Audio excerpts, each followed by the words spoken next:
আপনারা অপরাধী খুঁজে বের করার আগেই যদি আমাকে অপরাধী বানিয়ে ফেলেন, তাহলে তো আসল অপরাধী পার পেয়ে যাবে। টেস্ট করা হোক যে আসলেই এ বাচ্চা বাবাকে।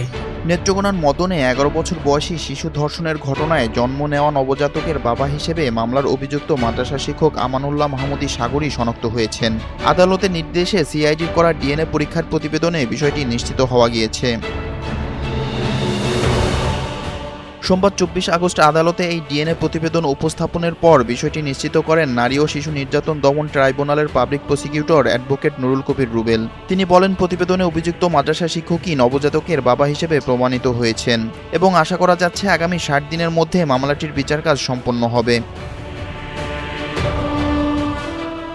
মামলার এজাহার ও পুলিশ সূত্রে জানা গিয়েছে, মা বাবার বিচ্ছেদের পর শিশুটি নানার বাড়িতে থেকে অভিযুক্ত আমানুল্লাহ মাহমুদী সাগরের মাদ্রাসায় পড়াশোনা করত। এক পর্যায়ে শিশুটির মধ্যে শারীরিক পরিবর্তন ও অসুস্থতা দেখা দিলে পরীক্ষার মাধ্যমে তার অন্তঃসত্ত্বা হওয়ার বিষয়টি জানা যায়। এই ঘটনায় গত ২৩ এপ্রিল শিশুটির মা বাদী হয়ে ওই মাদ্রাসা শিক্ষকের বিরুদ্ধে মামলা করেন। আমি মামলা করছি, এখন মনে করেন এটা আদালতের উপরে সাইডে দিছি, আদালতে যা করে আমি তাই মাথা ফেলতে পারি। মামলার পর গত ৬ মে ময়মনসিংহের গৌরীপুর এলাকা থেকে র্যাব অভিযুক্ত শিক্ষককে গ্রেফতার করেন। পরে আদালত রিমান্ড মঞ্জুর করে এবং অভিযুক্তের ডিএনএ পরীক্ষার নির্দেশ দেন।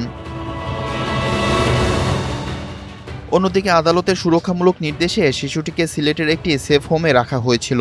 সেখানে গত ২ জুলাই সে একটি কন্যা শিশুর জন্ম দেয়। পরবর্তীতে আদালতের আদেশে ২৮ জুলাই সিআইডি নবজাতকের ডিএনএ নমুনা সংগ্রহ করে পরীক্ষার জন্য পাঠায়। সোমবার সেই পরীক্ষার চূড়ান্ত প্রতিবেদনে ধর্ষণের শিকার শিশুটির সন্তানের বাবা হিসেবে অভিযুক্ত শিক্ষক আমানুল্লাহর নামই প্রমাণিত হলো।